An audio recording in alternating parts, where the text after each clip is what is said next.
세계적인 반도체 부족 사태와 관련해 미 백악관이 긴급 회의를 소집했습니다. 삼성전자와 인텔 등 19개 글로벌 업체들을 불러서 화상 회의를 열었는데요. 바이든 대통령이 직접 참석을 했습니다. 워싱턴 특파원 연결해서 자세한 내용 알아보겠습니다.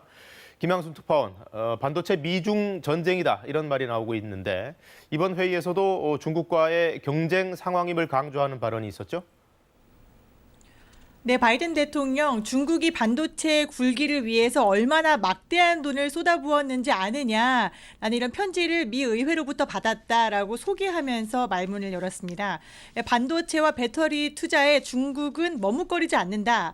미국도 머뭇거릴 이유가 없다. 공격적으로 나가겠다라는 뜻을 명확하게 밝힌 겁니다. China and the rest of the world is not waiting, and there's no reason why Americans should wait. We're investing aggressively in areas like semiconductors and batteries, chips like the one I have here. 네, 바이든 대통령은 이어서 둥근 반도체 웨이퍼를 이렇게 손에 들어 보이면서 이 반도체 칩이 초고속 통신망을 움직이는 동력이다. 곧 모든 사회의 기반 시설이다라고도 했습니다. 현재 반도체 칩 부족을 겪고 있는 자동차 산업뿐만 아니라 모바일, AI 그리고 이제 데이터 산업 같은 앞으로의 사회 기반이 반도체 없이는 불가능하다라는 것을 강조한 대목입니다. 또 어제의 산업을 고쳐 쓰는 게 아니라 새로운 기반 시설을 만들어야 한다라고도 밝혔는데요.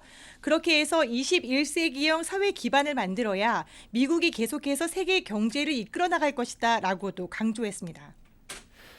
자, 세계적으로 쟁쟁한 업체들이 다 참석을 했죠?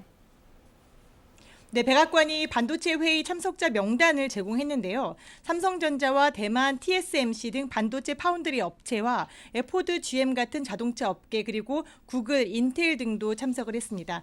대부분 최고 경영자가 참석한 가운데 삼성전자는 최시영 파운드리 사업부 사장이 화상 회의에 들어갔습니다. 회의는 현지 시간으로 낮 12시부터 2시 15분까지 2시간 좀 넘게 진행이 됐는데요. 반도체 칩 공급 부족을 해결하기 위해서 미국의 인텔과 대만 TSMC가 대규모 파운드리 공장 증설 투자를 약속해 놓은 상황인 만큼 관련 논의가 좀 구체적으로 이루어졌을 것으로 보입니다. 또 삼성전자도 미국 텍사스주의 파운드리 공장 증설 등 20조 원가량의 투자를 조율하고 있는데요. 백악관은 다만 이 업체들에게 규제 완화 같은 투자 인센티브를 줄 것이냐라는 질문에 단기적인 발표나 결정이 오늘 나오지는 않을 것이다라고 선을 그었습니다. 자, 그 작은 반도체 속에 세계의 미래가 달렸다 이렇게 보는 것 같은데 바이든 정부는 그래서인지 이 반도체를 아예 미국의 안보 문제와 직결짓는 분위기죠? 네, 백악관의 안보수장인 제이크 설리번 백악관 국가안보보좌관이 회의 주재자 3명 가운데 1명이다라는 점 좀 주의해서 볼 필요가 있습니다. 미국은 지난 한미일 안보수장 회의에서도 반도체와 안보를 뗄래야 뗄 수 없는 문제다라고 연결 지은 바 있는데요. 백악관의 젠사키 대변인도 회의와 관련된 브리핑에서 대통령이 반도체 칩 부족 문제를 안보 문제로 보고 있느냐라는 질문에 대해서 당연히 그렇다라고 답했습니다.